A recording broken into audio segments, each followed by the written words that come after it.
Hey, good evening, good evening. All right, team, turn me up here. Turn me up, turn me up, turn me up. All right, let's see who's out there. Give me a one if you can hear me, guys. Ladies and gentlemen, if you can hear me, give me a one in the comments section. I'm gonna wait for a second or two, then we're gonna get into it. I'll give you about 1 or 2 minutes. We just making sure I got my drink here. We're gonna have a long evening here. All right.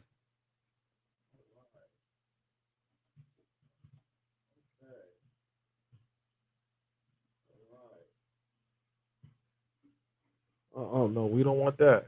We don't want that. Okay. Good evening, everyone. Good evening. Good evening. Wow, we got so much to talk about tonight. I don't know. First and foremost, I don't know how many people caught my exclusive this afternoon with the acclaimed filmmaker Tariq Nasheed, as well as an activist. But yeah, that video, that interview was pretty good. I love what he had to say and everything. And yeah, I don't know how the protest turned out yet, but I will have an update for you guys via Twitter in a little while. But first and foremost, so much is going on. Tonight we're gonna be talking about Nicki Minaj, um, Cardi, Cardi B, as well as Mr. or Bishop Whitehead. I hadn't even touched on that, that topic. I kind of wanted to see how things would play out, as far as the criminal investigation uh, unfolds. And one of the things I like to do is just watch and see how much information can come out from that type of case, being from New York and all. And it's just so many questions that I have. And I have a very special guest who's going to be joining me tonight. I'm going to bring her up around 9 o'clock. So you guys want to make sure you share this live. Make sure you share the live. I'm getting all these alerts right now, and we're going to fix that. I'm going to take care of that real quick. I don't want you bothering me. All right. Okay. So we're going to get into that, and then I want to talk about this very interesting federal court hearing that took place today in Chicago as it relates to uh, R. Kelly's upcoming trial with his co-defendants. Yes, his co-defendants. And to say that that call was interesting is an understatement. Not not just with the information that came out between both the government as well as the three attorneys that are on this particular case. That's Jennifer Bonjean, as well as the his co-defendants attorneys, and how so much information that came out was interesting. That there were a lot of there were I think I counted there were so many motions that the judge had to hear on. Um, but yeah, it was a lot that came out today on that in that hearing.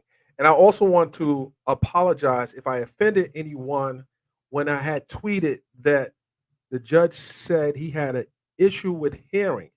Uh, I was taken to task by a good friend of mine when I had even suggested not well, not suggest. I said what the judge said verbatim, but I understand how that statement about hearing could really affect people, especially people who are hearing impaired or have a handicap. So I wasn't making light of that, but I think that at the timing of it was probably not right, and I wasn't making fun of the judge. I was just concerned that when the judge said you know, he had problems possibly hearing that, what the parties are saying. And I think what he was pretty much saying that he wanted to make sure that there was no interruption taking place in the his courtroom. And what I learned today, there'll be an overflow courtroom in Chicago. They were trying to work out the particulars with the U.S. Marshals for security, as well as making sure people are not taking pictures of anything that comes out of the actual courtroom. Because if you have an overflow room and people are allowed to bring cameras in, they'll be sensitive evidence that's going to be shown, and specifically, it was revealed today that there will be uh, child porn shown to the jury, which is something that, I mean, obviously is, this case is essentially about someone uh, making a recording, potentially child porn. So yeah, I get that part. So I would just say to the people that were on that call that weren't a party to the call, you guys really, whoever that was, you guys made, you made a mockery of the process, and there is a instruction that is given in the beginning of the call, and that is, if you're not a party to the call, mute your microphones. And I think that people were intentionally not muting their microphones, because if you get the warning in the beginning during the process, uh, and throughout, I think about 3 or 4 warnings were given this during the call, and I think people were just doing the most. I guess it was a form of protest, but what that can be viewed differently. And to illustrate, the judge said something during one of the motion, one of the motions were being made, and he decided, based on some of the things that happened outside the courtroom, that the jury it'll be a confidential jury. And the argument that the defense made for each of the attorneys joined in on the argument is that this case should not be the jury should not be unknown to the public, just because, do you do that to other similar cases? So the judge, obviously, based on what occurred in New York and what has occurred outside of that particular case, he ruled that there will be a confidential jury, so the public will not have the benefit of knowing who's actually sitting on the jury. So, with that said, when the people are on the call that are not a part of the call, and you guys are fighting, and it was just embarrassing. The calls can't be recorded, so we'll probably never get a chance to hear that. But the fact that you guys are disrupting the process, and if these are fans or not fans, it doesn't, it can lean one of the other ways. It can help the government, or it can help R. Kelly. But in this case, the fact that there's a confidential jury, the jury is going in with the understanding that their uh,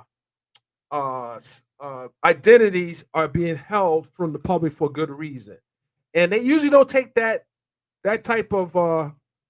They usually don't feel that uh, the government is doing any harm by doing that. They will feel that the defendant, or in this case, 3 defendants, might play a part in having their having their identities concealed. So it really doesn't make sense when you guys get on there and do reckless stuff. And I heard the fighting and the bickering and people f bombs and f. But as well, I mean, where are we at here? Are you guys intentionally trying to sabotage the case? Is that what your intent is? I don't know, but I think that the fact that you felt it was necessary to do that was just like ridiculous. Today, this is just breaking. NBA basketball star Amon Shumpert has been arrested in Dallas, Texas, for possession of marijuana, and I want to say it was about 6 grams, 6.1 grams of marijuana. And for people still to be arrested for marijuana right now, in light of the fact that there are states that are actually allowing the possession and even sale of it, is just ridiculous. And I think that, one, he's obviously recognizable to many.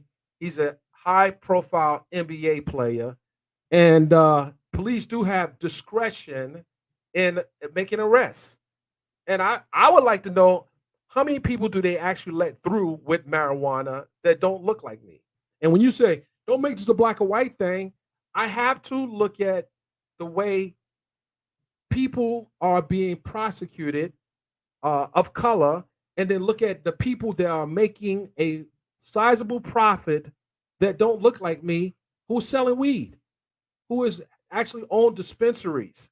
have taken the lion's share of the legal ability to sell. So yeah, I do have an issue with that, and I think that we need to apply the pressure, not the pressure with writing your Congress, petitioning the president of the United States to like to kind of scale back on the aggressive approach, and also Merrick Garland. I mean, even because this obviously uh, it's going to and it's a felony arrest at that. It's a felony arrest, and we don't know if this guy was. I'm just going to say people smoke marijuana for a number of reasons. For and it's obvious. This discussion has been had so many times. But my guest is here, and I want to bring her on real. I just want to introduce her first and foremost. You guys have seen her on the platform. She is one of the top defense attorneys in New York. She was a former prosecutor. She's a current defense attorney, and she's gotten over 20 years under her belt, and she's represented some very high profile clientele, and she's kicked behind in those courtrooms in New York. So she is very versed in both sides of the legal system in New York. One, prosecutor, two, defense attorney, and she's a very intelligent sister. She's also a college professor. And without any further ado, I want to bring on the incredible attorney Aikisha Al Shabazz. That's where the drone's supposed to come in at. Here we go. Am I on? Am I on? Good evening. Good evening. Good evening. First of all, I want to say thank you. Thank you for taking the time. I see you moving. Whenever your phone moving, that means you on the move. So I understand that you got. Yeah, I'm on the phone. Yeah, I'm not home. I'm actually at my fiance's house. Woo, woo. Tell him pop on the camera. Yeah, Let me say, yeah. where's he at? Tell him get on the camera. Tell him come on over here and get on the camera with that big ring. With that big ring. First of all, first of all, did you? I don't know. I know it's an aquamarine. Listen. There's a lot of diamonds in there. What? Last time I seen that many diamonds, I saw talking something. I saw a bishop in a church. There's a couple of diamonds. There's a couple of diamonds in there. Getting robbed. Right. Hey, Axel, where was he at? Listen, Axel, where was he at on the time of that church robbery? Because those diamonds are looking pretty big there. Well, you may know that my love is a retired detective, so I don't think he had anything to do with that. No, but maybe he can come out of retirement. Let's find out what happened with this. Figure it out. Figure out. Yeah, he already said it looked like an inside job. Okay. 100%. With that said, you're from New York, and I know you can't really comment too much on it. Born and bred. Born and bred, Queens in the building. But you have covered all kind of cases. You prosecuted cases. You also defended a lot of people in cases. What is this is hypothetical. If it comes out, hypothetically speaking, of course, that this was an orchestrated robbery perpetrated, and this is all hypothetical, by the victim, what is the most someone can get for a situation like that, being that there were guns brought into that church? And if they all were acting in concert? I mean, it's up to how creative a prosecutor could be, right? Could be conspiracy, which is not probably the highest, but they could be charged with conspiracy to commit robbery, right? And so that is your co-conspirator. These people that you made an agreement with to come in and rob this church for whatever reason. Maybe the jury is insured, and then he wants to make a claim against the jury so that he can recoup the money, right? Whatever the case may be, he could be charged in that as a participant in that conspiracy to commit a robbery. So what else? I don't think that's going to happen. Obviously, I do think that some people should start looking into some of the finances, especially when you have at least one lawsuit that I'm aware of where there is someone who is saying that he held himself out to be an investor, and she invested somewhat around $90,000 of her money, and she hasn't seen any investments, to which when she confronted him, he agreed to repay her to the tune of like $100 a week, of which he paid $100. but Right. you are on the in the pulpit with hundreds of thousands of dollars of jewelry on, and you are on TV recently showing the people his closet. Did you see that? Oh, I did. I I saw seen it. reports of it that he walked people through, his walk-in closet with the high-end this and that and name brand that and this.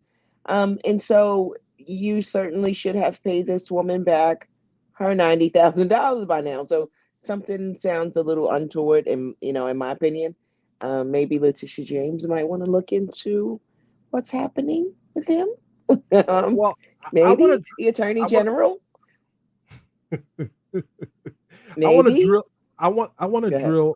drill down. I mean, want to drill into the actual story. And I hadn't spoken about this publicly, but I want to talk to you about when you are investigating a crime. And when I say investigate, as a prosecutor, you have to investigate the circumstances surrounding a crime. And as a defense attorney, you Yes, also have to investigate it and to absolutely. make sure the facts are what it is and how it's presented to Hmm. you. What Correct. are some of the things that you saw as a seasoned attorney that stood out for you in him telling this story, and and what he did subsequent to the robbery? What are some of the things you would look for, i.e., what was he doing? What kind of calls he got in the last 24 hours before the robbery? What are some of the things you would look for if you were investigating a case like this? Well, typically they're going to look at his behavior before the robbery, up and until the robbery, especially when you are someone who might be hawking your wares, right, so to speak. So you might be on social media, um, showing people what you have or bragging about what you have, letting people know what location you're going to be in, like anything like that. They might be looking to see if maybe he was sending out messages to people to let them know this is where I'm going to be at this time. If this agreed upon arrangement is going down, this is where you'll find me. I don't know. They'll start there. They'll start with social media and things of that nature. They're going to review the footage. When the people came in, and my fiance said that he's like, when they came in, his response wasn't. He didn't think it was characteristic of someone who seemed surprised, Right. right? He's like, he seemed like he was expecting these moments. I'm like, yeah, he didn't seem to be surprised, and he didn't seem to be afraid enough, right? Right. To me, I watched it and I was like, you said they had a gun to your child's head. I wasn't getting that kind of fear from you at all. Right, but it's a short clip. People respond differently. People react differently. They're going to do the investigation. We'll see if he puts in an insurance claim. They're going to look at that too. All of that is going to be a factor in how they look at this case. And the other thing that he had did a press conference probably a week later, like, outside of the church, and one of the reporters asked the question, so is it true that the police reported that you claimed that $1 million was stolen from you? And they said no, that's inaccurate. So my question is, who who would the detectives interview about the value of the property? Would they interview him, or would they interview his lawyer for that kind of information? And then the other question is, why would you need a lawyer to fill No, out? they would interview him. Right. So did they make up these numbers, They, or mhm. how did those numbers even get out there? You had to ask those type of I questions. mean, you really can't assess whether or not the media got that info, where they got that information from, right? Did they get it from the police? It was a I police don't know state. where that information came from. The Right. number I saw initially was 400,000.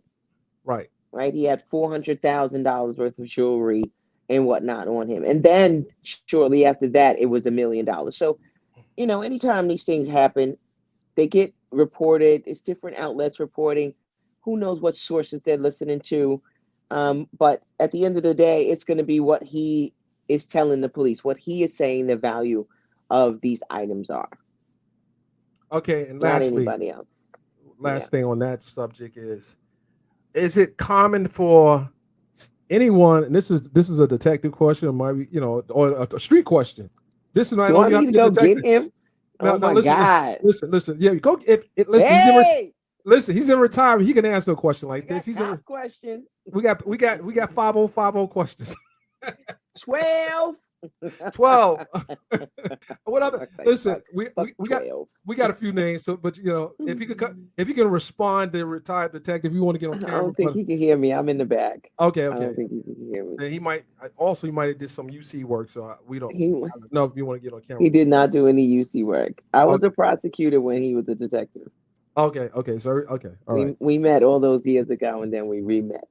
Okay, so we're comparing old notes. I see. We met actually in a dentist's office. Huh? It was Oh, we yes. don't want to. People not here. Listen, Exactly right. You have to get all in my hold business, on, hold on. This is getting too personal here. We don't, I want, unless he can get on camera on Let's my just say it was a meet my. cute. Listen, he can get on my segment on the love section. Then we can talk about how you guys All right, met. we'll talk about how Black Love wins Right? another time. Yes. Now, the last thing I wanted to ask you was, and you just threw me off with that. Is that a technique that you use to throw the interview off? That was good. Pretty good. Pretty good. So Whatever. I want to talk about the the the decision by the prosecutor in the case of Nicki Minaj's father, who was Yeah. struck by a car, and the I guess the at this point the defendant left the scene of the crime and Right. later turned himself in afterwards and only Mhm. received a year sentence, and I think he only has to pay maybe $1,500 to $2,500 fine. And this is just so, how do you explain this to the average person, being that this was Right. a vehicular, it was a vehicular homicide. Can we Right. classify as that? Right. So first, I don't even know what he was charged with. Was he charged with the vehicular homicide? Because it looks like what happened was, and oftentimes there are a number of higher charges, and then as part of plea negotiation, you plead to something lesser or lesser included. And so among the charges that he was facing was failure, uh, failure to report an accident and leaving the scene of a crime, right? Things of that nature. And so it seemed like he took a deal and he pled to something lesser than that. He got a promised sentence of 1 year. Typically, what happens when someone pleads guilty in a New York court, the court will promise you a sentence. That sentence is contingent upon you doing three things: coming back to court to be sentenced, meeting with probation, and letting them know that you're guilty, and giving them whatever they need to write a pre-sentence report about you, and not getting rearrested. So those three things have to be met in order for you to get the promised sentence. So that's the reporting is a little disingenuous when it says that the judge gave him the sentence he promised. That had to be negotiated with the prosecutors first, right? If there were higher charges. So I don't know. I'm imagining he had to be charged with vehicular homicide. Now, the factors that go into how someone ends up with a deal like this in a year, factors like how his age, his health, his race. He is a 72-year-old white man, and he And, killed and, a brown and- man. And right. he killed a brown man. Let's be real. When we talk about how this, not just the system, but this country values brown and black lives, we see that manifested. We see it played out in the system. We all the time. When it comes to the black and brown bodies that need to be in jail to be the commodities that make the $1 billion industry work, they always get sentenced to prison and significant prison time. You have even heard judges say that white defendants, that jail is not for them because historically jail was designed for us. And so you have a white defendant, and what they did is they pled him out to some bullshit, and he got a year. A bullet is what we call it. He'll probably do 8 months somewhere in fucking Rikers or in in a Nassau County jail. He's gonna do short time. Meanwhile, I got 16-year-old kid in Queens who hasn't killed any fucking body, but they want to give this kid 10 years. 10 years. He ain't killed, ain't nobody fucking dead. But he should do 10 years. Come on. Come on. Well, If it's that not. is not how they keep the jails filled, I don't know how else they do it. It sounds like, and I don't know for a fact, but I would, as if that was my father, I would be outraged. I mean, it's like you're saying, my life didn't Yes, mean they are outraged. They are anything. outraged. But what are they have? So they have a civil suit against him because he has a business. He's a businessman. He splits his time between here and Guam, right? So he has some type of air purification business. So they have a civil suit for wrongful death against him, right? But that's the most they can do. That's at least they did that so that they can hold him accountable financially, right? Yeah, But he's gonna yeah, go to, he's gonna do short time in the jail. yeah. Well, I'm sure. Nicki's Unfortunately, not worried about the money per se. that's how they roll. That's how Yeah, yeah, I get it. Um, and once again, no, but I want to give once to again, make him pay for it, to make him feel it. right. Uh, like I said earlier, I want just to again once again give my condolences to her because this is like another slap in the face. Her father dying, and then this is the outcome, and this is the end Yeah, result, it is. and It's it's like it's just bad. right, You right. can love or hate her, but you got to understand if Yeah, there was if you were in the same similar situation, you would want justice. It seems like we get is just absolutely, us. absolutely. Uh okay, Yeah. so you haven't actually been following this particular hearing with R. Kelly. So I don't know if I want to, this was a very intense motion hearing for the Chicago case. There was a lot that came out of it. Um, Hmm. for example, Hmm. there was a there was many motions. There was one in particular that stood out for me was that the prosecutor, one of the prosecutors, federal government, no government employees, uh, had set up a fake email address to communicate with a potential witness uh, in the case, and it was revealed during the motion file that the defense wants to know what type of communication that the government had with this person, and was this person actually helping the case? What was the person actually helping the case? He just wrote a book. He's a reporter who wrote a book. Jim Mm, Jagatis. He was in the okay. Surviving R. Kelly piece, and why would a prosecutor set up a fake Okay. email address to communicate with any of the witnesses if they work on a company official business? But Yeah, what that instance? doesn't make sense. That doesn't make sense. Yeah, so Unless you're that trying was, to do something underhanded, you don't want people to know about it. and I think that's what the That's what it sounds like. yeah, that's what it sounds like. And then obviously there were a series of motion filings which you But it haven't could, read. it sounds like, it doesn't sound like, well, wait a minute. It doesn't sound like this person, this author, is what we call a fact witness, right? No, He's no, not actually is. someone who observed any of the behavior that is charged, right? Well, He well, no, hold on. He might be a fact witness because there are reports that he might have had in possession one of the tapes, and he might have given one of the tapes to the government. All right, I lost you for a minute. And that was the most important thing I said to you tonight, and you missed it. Just kidding. What did you say? No, I was Shut up. saying You're that. so stupid. No, what I was saying was that uh, he dealt with the other. He as a obviously he's a reporter, and he had actually interviewed some The of the victims, right. right? Alleged So victims, right? And so that's probably what they were trying to do, is to get an in through him, and to see exactly what they said, and compare with what they might be saying now, and things of that nature. And the problem with that is that that stuff becomes discoverable. So they were trying to use back channels so they wouldn't leave a paper trail and they wouldn't have to turn over copies of those conversations. It wouldn't have Mm, to turn over inconsistent statements by these so-called victims who might say one thing then and have said something different now, right? And so that sounds like it could be very problematic, depending on what the content of those conversations are. it's the back channel for me. You know, So we'll see. yeah, we'll see how that Yeah, plays out. that's what it sounds like. Does not sound.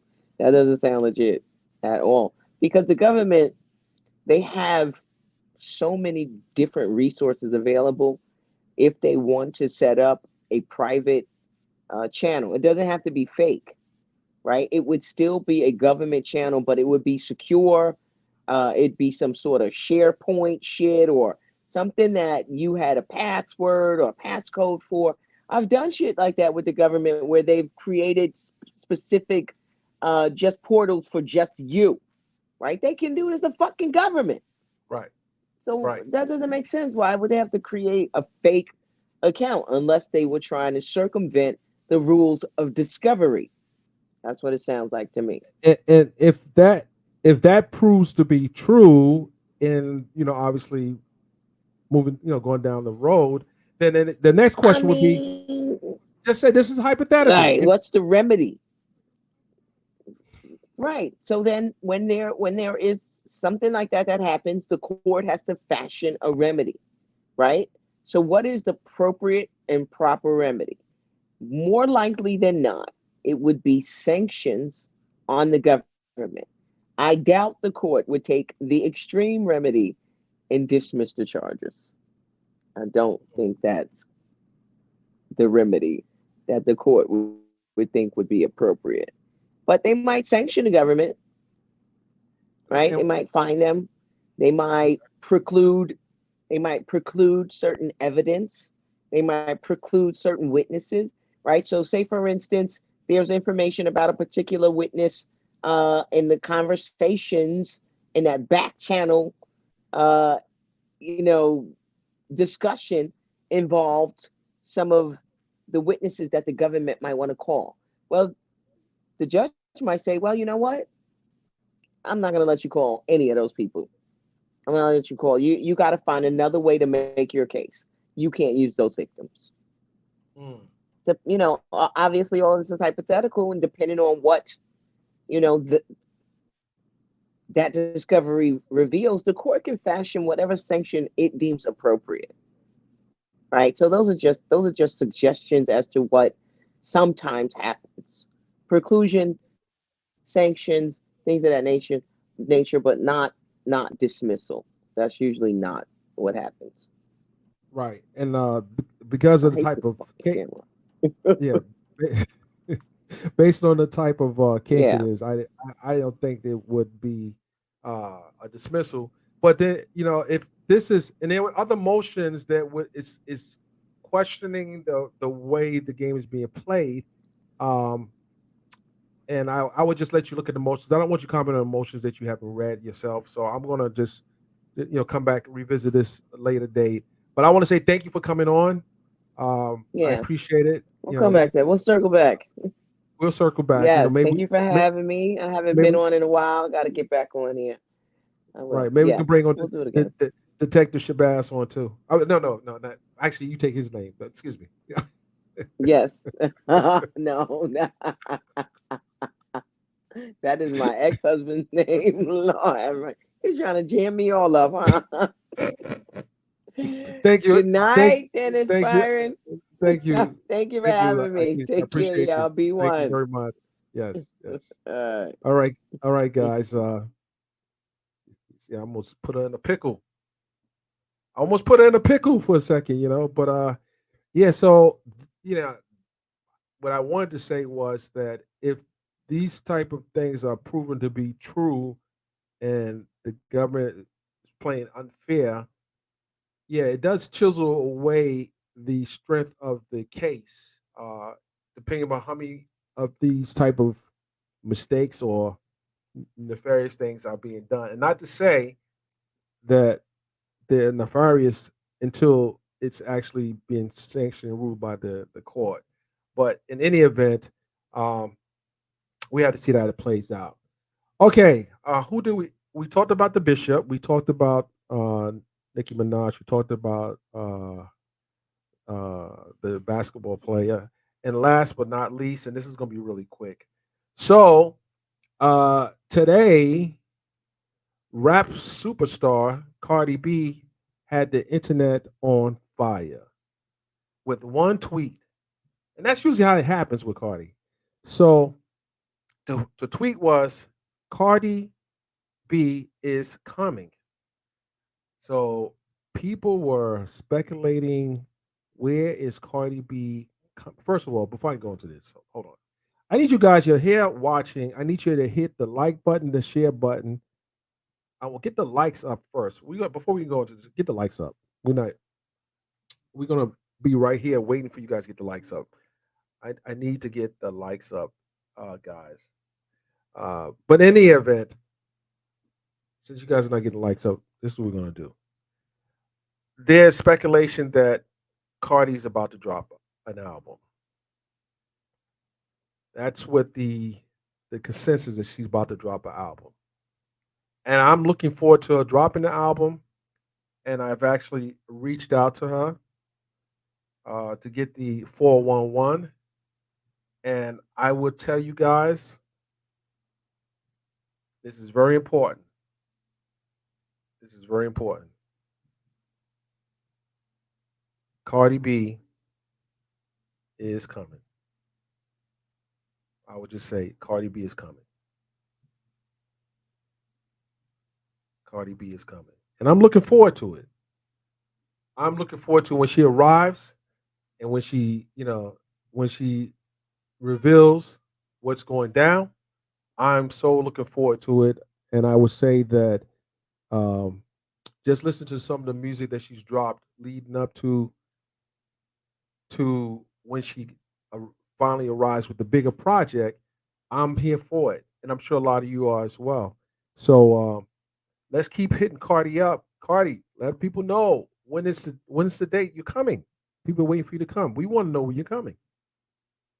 We really want to know when you're coming, and I'm here for it. And you keep tweeting, letting her know you're ready for her to come. And when she arrives, we all know. How about that? How about that? Uh, right now, I see a lot of comments coming through. If you have a specific question as far as any one of the stories that we've been covering, I'm going to drop the link here. I'm going to give you an opportunity to come and join the conversation. And I'm going to drop it right here. No bots, and you got to show your face. How about that? I'm going to post that right there. We're going to post that right there. Look at that link. Click the link if you want to come on camera and you want to ask a few questions. It's right there. It is right there.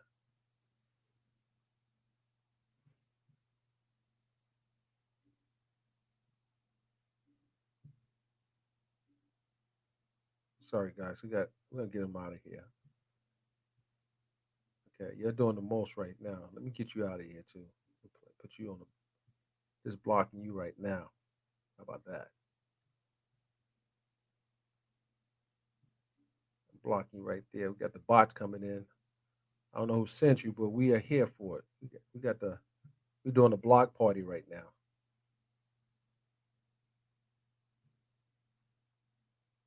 We are doing a block party here. All right, come on. That link is in the comment section. If you want to come on and join, I have another 4 or 5 minutes. Okay, hold on. Okay, you can tap in if you want. Yeah, where did these bots come from? They're just coming on here and starting trouble. So I want to finish discussing this whole Bishop Whitehead situation and that closet. I mean, it's like, are you asking for someone to come to your residence? I mean, they're literally doing home invasions in Georgia.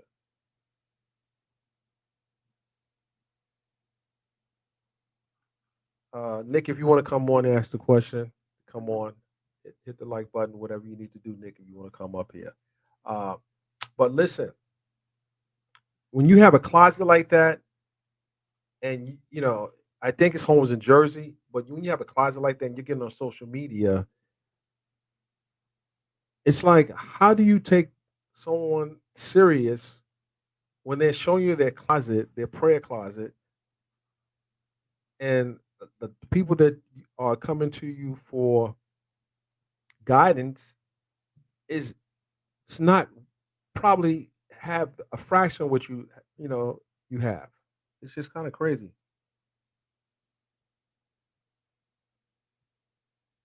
Come on, stop it. The hill ain't fall off those bloody shoes. She's coming with the smoke. You know she is.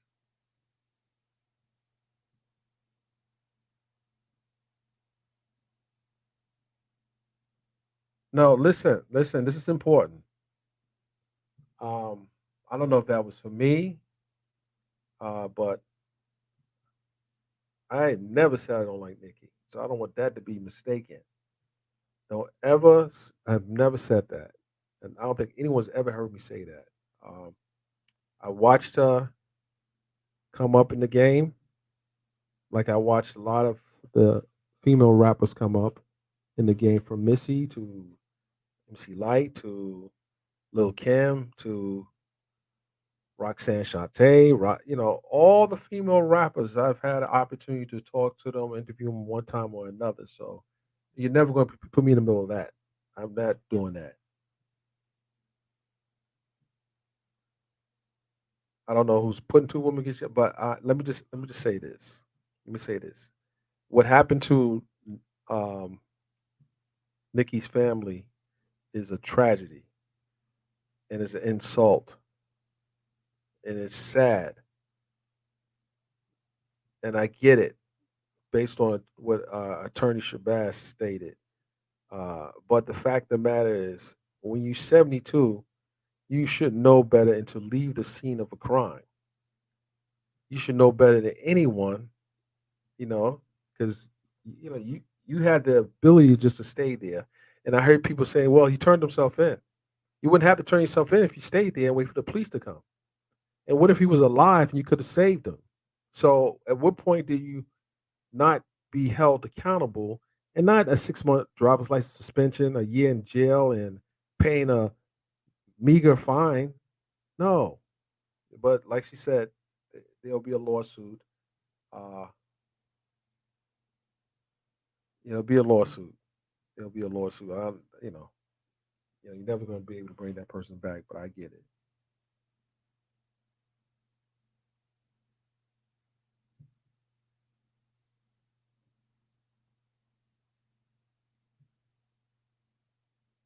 Right. Absolutely. So yeah, yeah, we're not trying to pit anyone against anyone else, but that's just a tragic situation. It's so unfortunate. Um, yeah. So if you guys, I dropped the link. If you want to come on here, uh, I got the text message that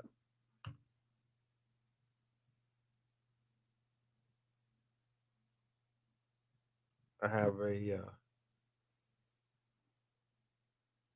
this. We won't talk about it right now, but yeah, I dropped the link there. So if you got anything to say, you have a question, you want to talk about any one of the stories that we just covered, come on here.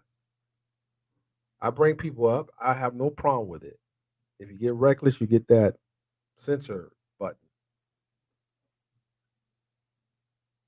You get that censor button. I did see a recent interview that he did with Fat Joe. I also saw who I thought it was. I thought it was him on the lead attorney's platform, and the lead attorney ain't buying his story either. Uh, I wasn't there, so I don't know. It's not indicative of the way he handled the situation. It's not indicative of how others will handle a situation like this, and it's not it's just not the um, way normal people respond to a robbery. You know, it's just not. But hey, you just have to wait and see what happens. Maybe the people are caught. You know, I mean, he ran outside the church. He got into his car. I think he said he had to go get his wife to go get back. He ran out. He didn't have his keys with him. But then he did provide the description of the vehicle.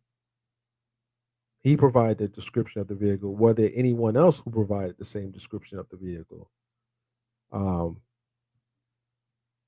I don't know if I would have ran outside the church with no firearm, chasing three armed people. I don't know if that's something that most people would do. But hey, who am I to judge? Anyway, guys, I do appreciate you coming on. Uh, there's a part two to this. It's just not tonight. In any event, see you guys tomorrow. We out.